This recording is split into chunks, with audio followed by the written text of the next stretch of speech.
Terry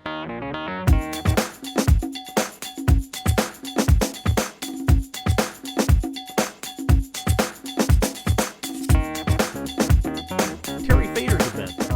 Yeah, That's kind of a bonus thing. He's doing. You say the show is at the Taft Theater. Taft Theater. It's in downtown Cincinnati, and we've got right now reserved 12 buses to pick people up at the door, take them over there, drop them off, come back and pick them up and bring them back after the show is over with. Now, in order to get a free ticket to that show, you have to be registered for all 4 days. Some people say, well, I'll just register for Friday and get the free ticket. Well, it doesn't work that way. It's too expensive. They can buy a ticket over there, and they go between $40 and $60 a piece. So it's quite a value for them to be registered for 4 days and get a $40 or $50, $60 ticket to go to the show. But they have to be registered for all 4 days of the complete full registration. Okay. And they can do that. That's valuable advice for them. And there is nothing, if they don't get a ticket, if they just register for that one day and they don't get a ticket, there's not anything going on that night at the hotel, is there? Nope, it's pretty much a dead issue there. They can get something to eat and just kind of talk to each other, but no, it's pretty much where everybody's going to be gone.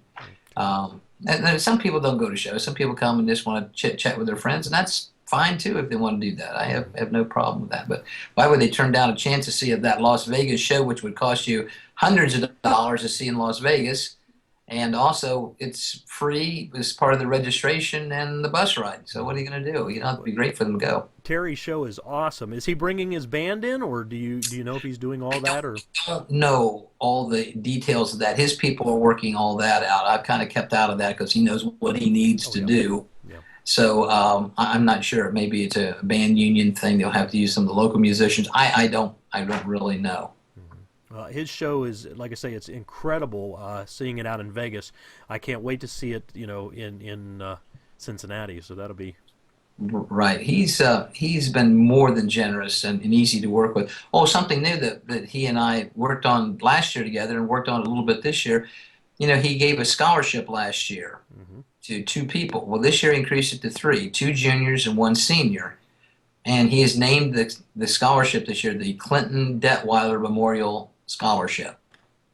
And I've given free registration as part of that package to the 3 winners of it. He's given, I think, $2,000 each to help them. I think that, Tom, you're involved with that with your course. Yeah, I'm giving away 9 memberships to the Learn Ventriloquism course. Yep. Last year, the winners were Cole and Peter, who came out there, and they were just a delight to hang with their families and talk to them. Oh, one thing I do want to add in that I didn't talk about, and just so many things going on in my head, we have revamped our junior and senior open mic. I don't want to call them contests, but they're actually just a session. And what we've done this year is kind of taken it more toward the American Idol type situation. And we've got 3 judges. They'll video the people doing the shows, doing their act. So 8 will be 8 and 8. And we'll have some people in reserve in case somebody gets cold feet or gets sick and drops out.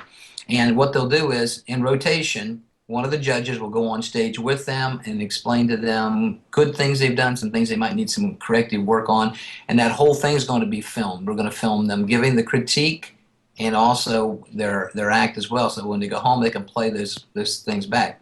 Now, some people really don't want that. They don't want anybody going on stage and talking to them. We will do it by the old paper method as we did before, mark the things, and they'll get their sheets to take home with them. But we're planning on trying it this other way to see.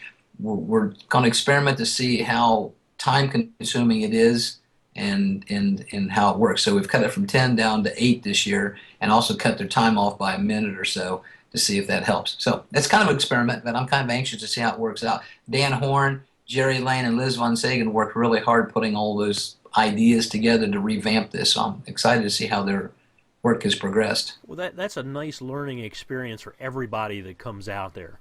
The fact that you can watch another act and you might pick out some little things, but to see it from a pro's point of view, it's a wonderful gift you're giving to everybody that's out there, including the person that's getting critiqued, even though they may not feel that way at the time. I know. Well, it's this is the bridge between a full-blown contest, which we used to have years ago, and just a open mic situation. We Mm-hmm. want the people to feel comfortable enough to come and try the material and try things there without having the onus of having to beat somebody else down to do it. We are going to have a People's Choice Award. Now, the people there that come in, they have to be there. They can't go away and vote and come back. They have to stay there and watch. They can vote on their favorites, junior and favorite senior. They're going to give two of those away. And so, yeah, it's kind of like bridging the gap. In the olden days, when we had contests just flat out where they gave money and prizes and ribbons and all kinds of stuff, it got kind of bloodthirsty.